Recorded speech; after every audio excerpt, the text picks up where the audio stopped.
Welcome,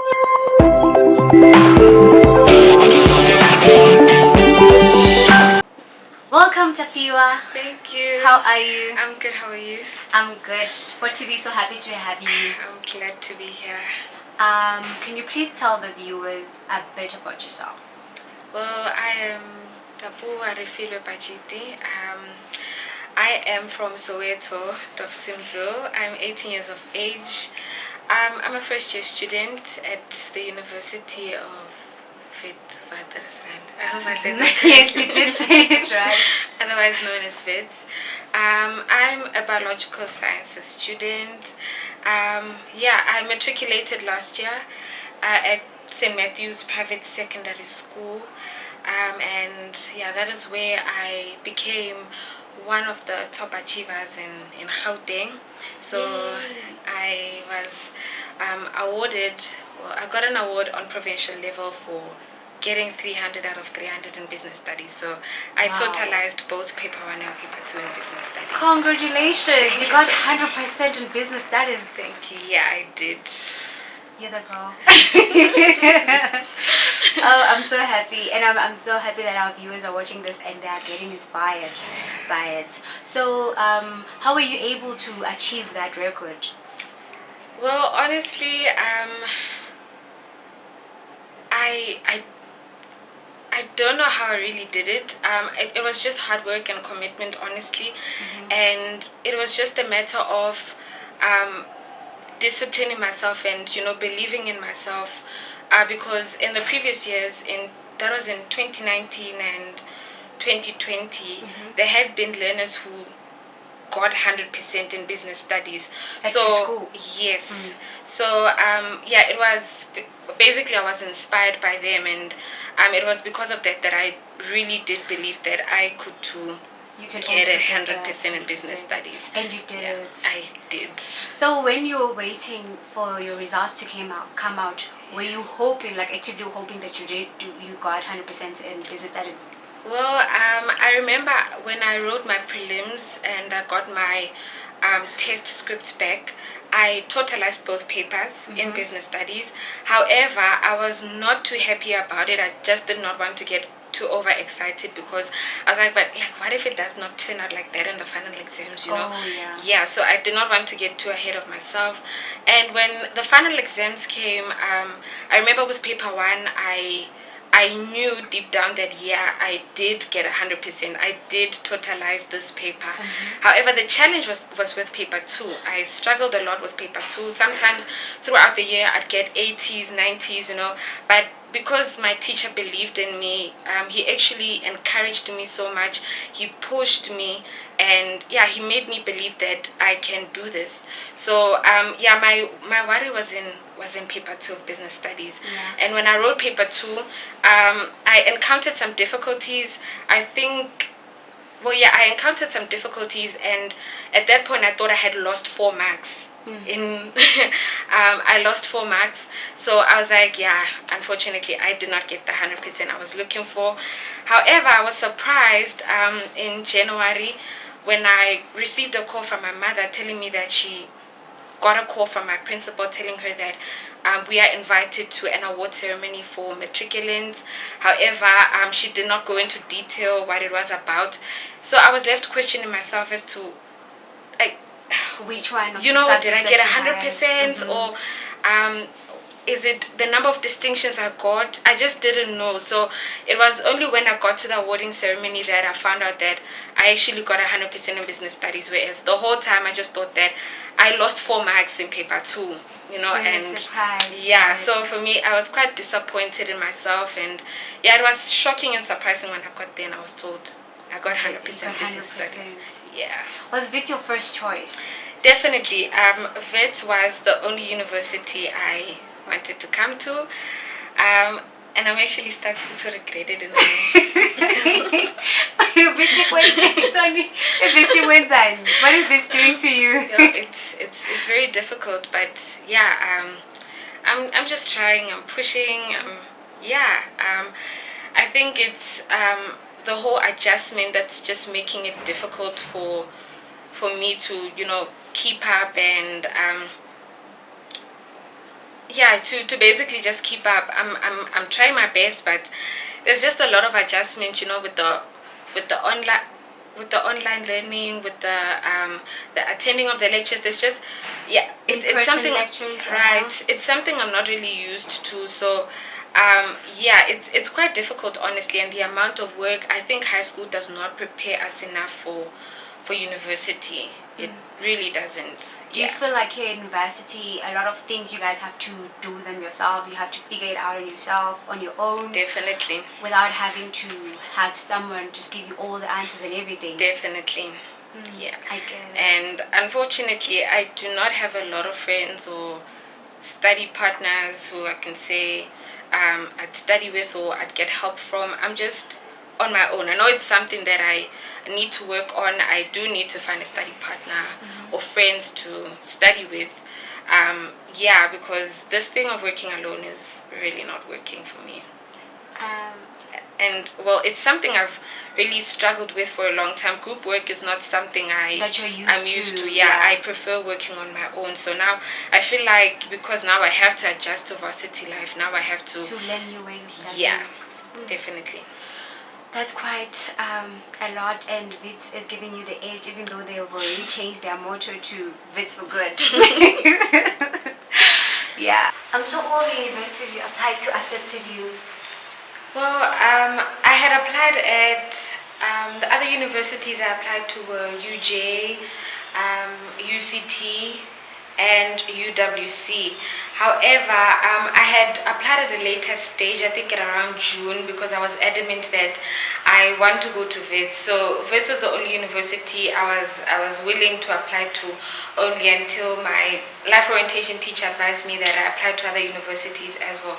So it was already late, and so therefore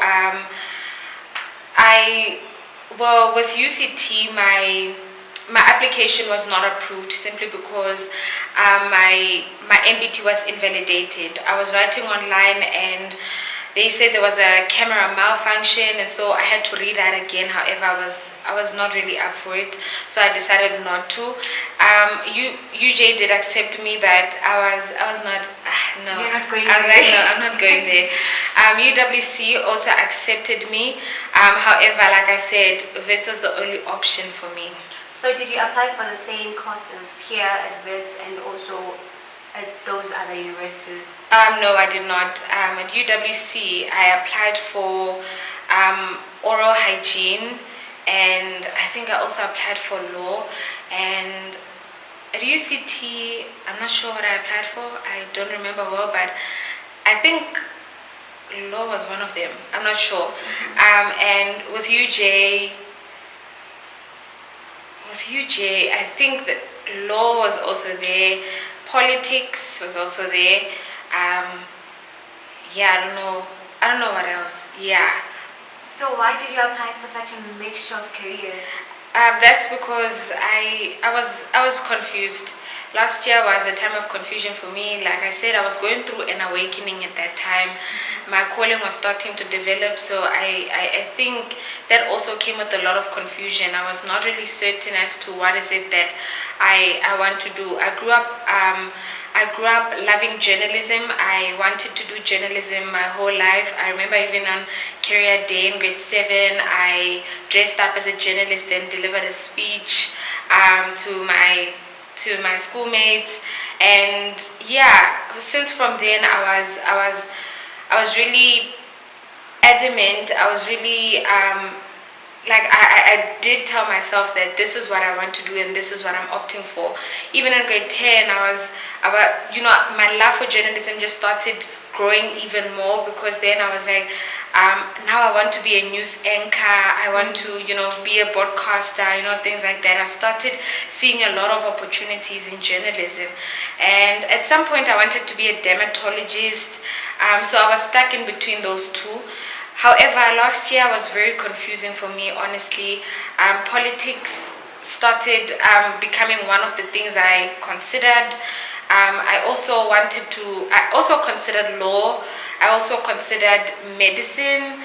Yeah, there was just a lot of stuff that I considered, and I was not sure which one I really opted for. Like even now, with the degree that I'm studying, I'm not really sure if it's really what I want to do, because like I said, I love journalism, and it's only now that I realize that I would really love to do journalism. So are you going to do journalism next year? Well, I'm intending to do so. However, with my bursary, I just have to apply like any other person next year if I decide to change to another course, because they do not allow for change of courses. So yeah, the issue is with funding. I guess I'll have to apply for NSFAS or find another bursary if possible. Okay, I understand, but at least you do know that you have NSFAS as an option. So whenever you decide to change, you can always apply. Definitely. Yeah. So in Soweto, who do you stay with there? Well, I stay with my mom, my little sister, and my aunt, together with my cousins as well. It's a family house. Okay. How old is your little sister? My little sister is 9 years old. So there's like a 10-year age gap between the two of you. Yeah. And then so what do you guys talk about? Well, honestly, she's someone who loves playing games. She always wants to involve me in her stuff, and honestly, like I'm not interested in playing games, you know. Yeah, I'm just not interested. However, we mostly bond over schoolwork. I just try my best to entertain her, knowing that she's not allowed to go outside to play. Considering the fact that there's a lot of things happening outside in today's world, you know, a child can go missing, and yeah, so she's not allowed to go outside. Most of the time she's indoors. So whenever I'm home, I try my best to occupy her with something to do, especially with schoolwork, seeing that she's very smart. She does so well in maths, and she also loves chess. However, I'm not good with chess, so she wants... You guys gonna play that? Yeah, she wanted to teach me, but it's so frustrating not understanding what is going on. So I was like, nah, I'm okay. We also bond over Sangoma shows. We watch a lot of those. Interesting. We watch a lot of those, and she's the one to always update me when there's a new show upcoming. You know, yeah. We bond so much over those. So do you believe that your sister is into these shows because you're a Sangoma? Well, yeah, most definitely, because she started watching these shows this year, and that is when I got initiated. I started getting initiated on the 7th of January, and I graduated on the 26th of June. It took place 3 days. Yeah, it was 3 days, so it was from the 26th to the 29th of June. So yeah, now that she has been exposed to such, I feel like that has sparked an interest in her, and this is why she watches a lot of these shows, and even on TikTok she sees a lot of them. So yeah, it just sparked her interest, simply because I'm part, in a way, I'm part of them, or I'm more like them. So yeah, she's very interested in that. So when did you find out that you have a calling? Well, I found out, the signs have always been there. However, I found out in grade 11. It was confirmed by a traditional healer. So what happened was, my cousin's newborn baby used to cry a lot. He used to cry a lot, and he would be taken to hospitals, to the clinic, given medication. However, nothing would work. So our last resort was now calling in a traditional healer. And when she came, she did help the child. The child did become fine, and she took us through a process. Well, this process involved children of the household only. Yeah. However, she excluded me in the process, and I sort of became a little bit... She doesn't see you as a child. Right. I became a little bit disturbed by that. However, I've always been the black sheep of the family. So to me, it was like, maybe it's because I'm a rebel in the household. You know, I'm often excluded because I'm known as the child who's always rebellious, who's just doing her own thing and not really following the rules. So I was kind of feeling guilty at that time, because I know she's a traditional healer, and she knows some of the things which she might know some of the things which my family doesn't. Yeah. Right. So I felt guilty. So I was like, yeah, okay, so she definitely does know something. And yeah, I really felt guilty. So however, she explained to my mother, because my mother was also concerned as to why she was they not excluded including me. you. Right. And yeah, she explained to my mother that I actually have a spiritual gift. So yeah, she didn't really want to touch onto that. So that's why she kind of excluded me, seeing that I have a spiritual gift. And so I started knowing from there. However, the signs have always been there. I remember in grade 10, I used to be fascinated by psychic shows. I used to watch the likes of Monica the Medium, Mama Medium, Psychic Kids, Yeah. even Roslami. I used to watch those shows. I was so fascinated. And little did I know that this was actually the path I was going to take up someday. And it got to a point where I was interested in things that had got to do with the third eye, because I even went as far as searching on Google as to how to become psychic, because it really sparked my interest. I was so interested and fascinated by these shows, honestly. And yeah, I practiced some meditations, because I got on Google that you can start with meditating. Yeah, you use the color purple in order to open up your third eye chakra, which I did. However, it had really bad repercussions, because you do not just do that without any kind of supervision.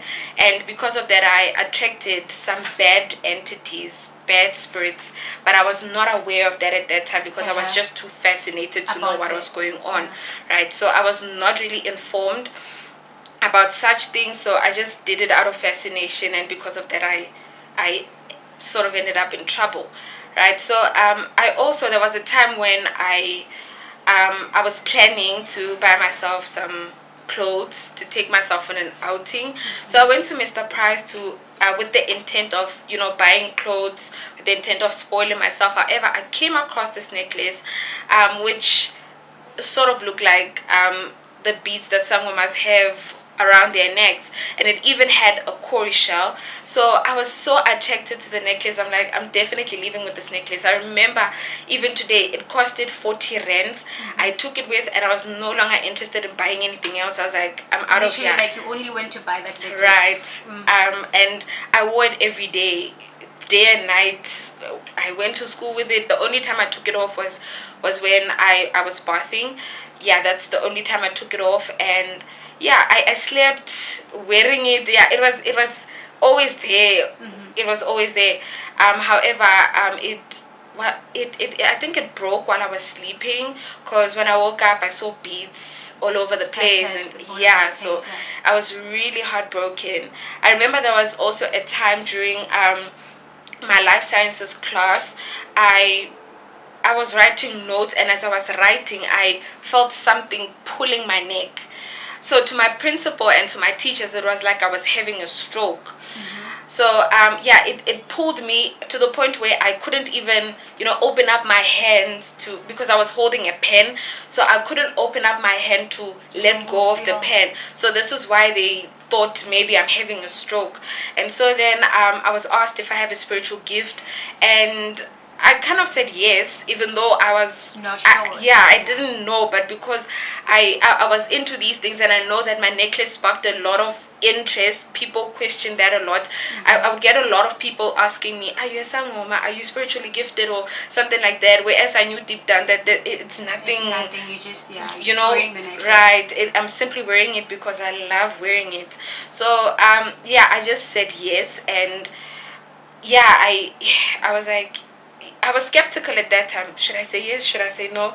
But actually, yeah, it turns out that I did have the gift, right? So, the awakening started happening last year. That is when things started, getting intense. With regards to the necklace, my parents, together with my best friend at that time, advised me to take off the necklace, because they felt like it was the one attracting all those things. Strange things happening to you. Right, because like I said, a lot of people were questioning as to, do I have a spiritual gift or what? So yeah, they felt like it attracted all of these things. I was taken to the clinic, but even after that, I still experienced that pulling. I just did not understand what was happening at that time, but I only found out that this was my way of, this was actually my ancestors' way of communicating and presenting itself to me. It basically wanted my attention. So that was its way of coming through and showing itself up. Yeah. So the awakening started last year. That's when things intensified. So it started with the dreams. Then came the physical symptoms, where I'd get headaches. So like I'd go to school with the headache in the morning and come back later with the same headache. And when I tried to take your aspirins, your paracetamols, it would not work at all. I was told to drink water. Maybe I'm dehydrated.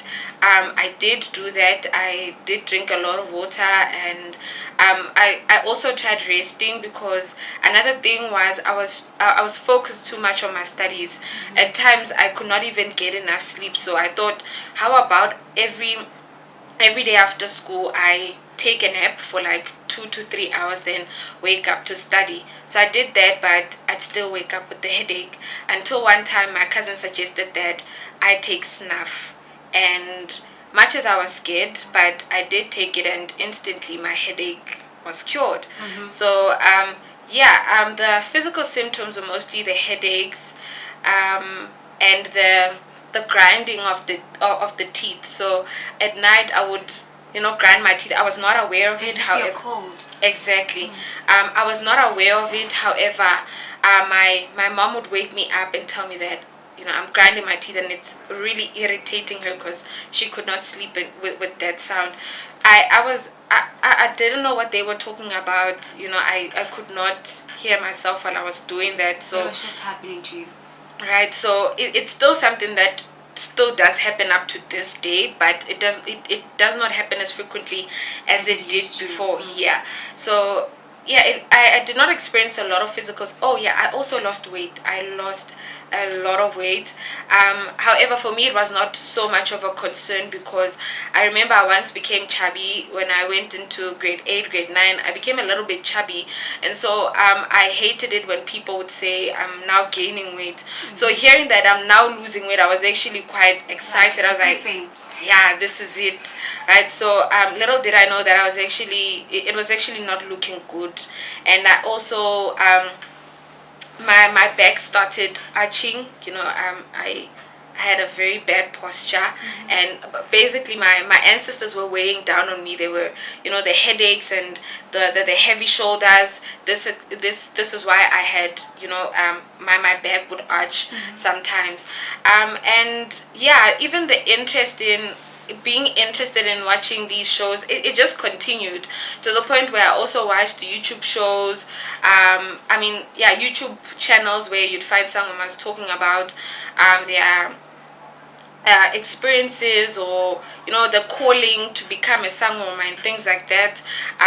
That really sparked my interest as well. I was so much into that, to the point where my family could tell that I was so much consumed with social media, all in the name of having this calling.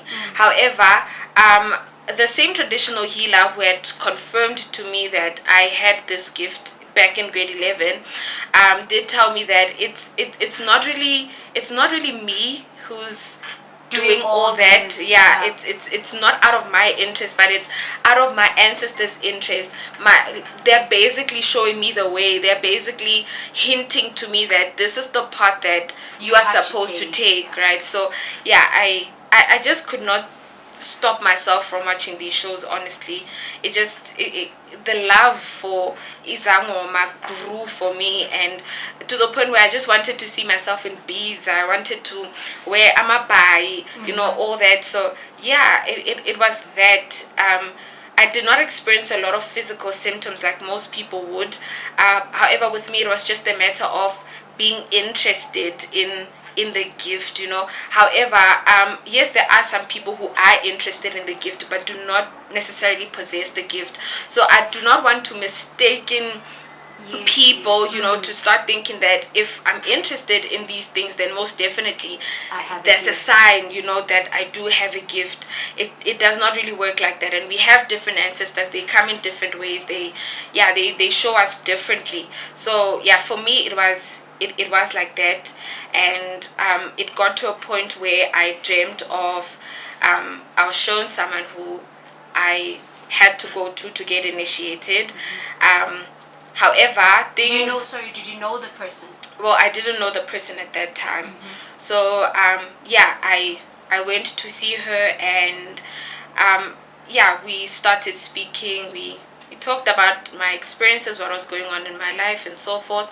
However, things took a turn. I did not get initiated where I was shown, right, because at a later stage I was shown another person, and I ended up going there. And this for me was a time of confusion. Honestly, I was seeking validation. I was seeking help from a lot of people, because I was not sure what was happening. I kept communicating. I kept summoning my ancestors, asking them to, you know, direct me, to confirm to me who is it that I have to go to. So that for me was a moment of confusion. However, I ended up where I ended up. I went to the second person I was shown. They show you the person and then they direct you to the person. Right. Oh, okay. That's quite. That's better, because imagine being shown a person and then you have to find them, and the person you don't even know.